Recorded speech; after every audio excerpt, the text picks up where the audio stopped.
સુરેન્દ્રનગર જિલ્લાના સુપ્રસિદ્ધ યાત્રાધામ ચોટીલા ખાતે આવેલ ચામુંડા માતાજીના ડુંગર પર આસો માસના નવરાત્રી પર્વની તૈયારીઓ પૂરજોશમાં ચાલી રહી છે. તાજેતરમાં ચામુંડા માતાજી ડુંગર ટ્રસ્ટ દ્વારા નવરાત્રી દરમિયાન શ્રદ્ધાળુઓની ભીડને ધ્યાનમાં રાખીને આરતી અને દર્શનના સમયમાં ફેરફાર કરવાનો મહત્વનો નિર્ણય લેવામાં આવ્યો છે.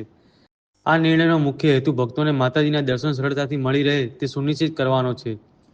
નવરાત્રીનો પ્રારંભ તારીખ 22મી સપ્ટેમ્બરથી થશે.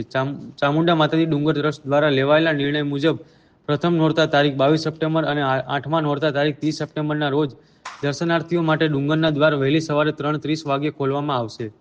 સામાન્ય દિવસોમાં દર્શનાર્થનો સમય અલગ હોય છે, પરંતુ આ બે મહત્વના દિવસોએ શ્રદ્ધાળુઓની સંખ્યા ખૂબ વધારે હોવાથી આ ખાસ વ્યવસ્થા ગોઠવવામાં આવી છે. આ ઉપરાંત ભક્તોને સવારે 4 વાગ્યા સુધી ડુંગર પરથી નીચે ઉતરી જવાનું રહેશે, જેથી અન્ય દર્શનાર્થીઓ પણ દર્શનનો લાભ મળી શકે. ચોટીલા ચામુંડા માતાજીના દર્શન કરવા માટે શ્રદ્ધાળુઓને કુલ 635 પગથિયા ચડવા પડે છે. નવરાત્રી દરમિયાન લાખોની સંખ્યામાં ભક્તો ઉમટી પડે છે, તેથી ભીડને નિયંત્રણ કરવા અને શ્રદ્ધાળુઓની સુરક્ષા સુનિશ્ચિત કરવા માટે વિશેષ વ્યવસ્થા કરવામાં આવી છે. ટ્રસ્ટ દ્વારા દર્શન માટેની લાઇનોને સુવ્યવસ્થિત રાખવા માટે ખાસ સ્વયંસેવકો પણ તૈનાત કરવામાં આવશે. આ પગલાંથી ભક્તોને શાંતિપૂર્ણ રીતે દર્શન કરવાનો લાભો મળશે. નવરાત્રી એ હિન્દુ ધર્મનો એક પવિત્ર તહેવાર છે, જે 9 દિવસ સુધી ચાલે છે. આ 9 દિવસો દરમિયાન માતાજીના વિવિધ સ્વરૂપોની પૂજા અર્ચના કરવામાં આવે છે. ચોટીલા ચામુંડા માતાજીનું મંદિર આસો માસની નવરાત્રી દરમિયાન ખાસ શ્રદ્ધા અને આસ્થાનું કેન્દ્ર બને છે. સમગ્ર ગુજરાત અને દેશભરમાંથી ભક્તો અહીં માતાજીના દર્શન અને આશીર્વાદ લેવા માટે આવે છે. ચોટીલા ડુંગર ટ્રસ્ટનો આ નિર્ણય શ્રદ્ધાળુઓની સુવિધાને ધ્યાનમાં રાખીને લેવાયેલો એક સરાહનીય પગલું છે. આ વ્યવસ્થાથી ભક્તોને નવરાત્રીના પાવન પર્વ દરમિયાન માતાજીના દર્શનનો લાભ સરળતાથી મળશે અને કોઈપણ પ્રકારની અવ્યવસ્થા ઊભી થશે નહીં.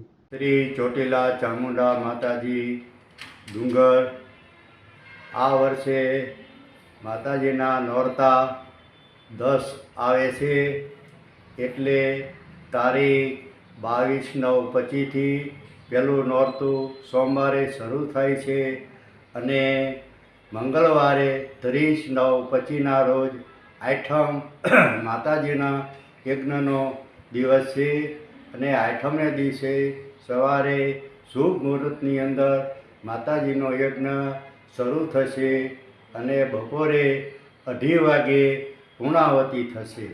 ત્યારબાદ 4 વાગે તળેટીની અંદર માતાજીના ભંડારમાં યજ્ઞની પ્રસાદી શરૂ થશે અને નવરાત્રિ દરમિયાન પહેલાંના નોરતે સવારે 3 વાગે મંદિર ખોલશે અને 4 વાગે આરતી થશે અને સાંજે રાબેતા મુજબ આરતી થશે.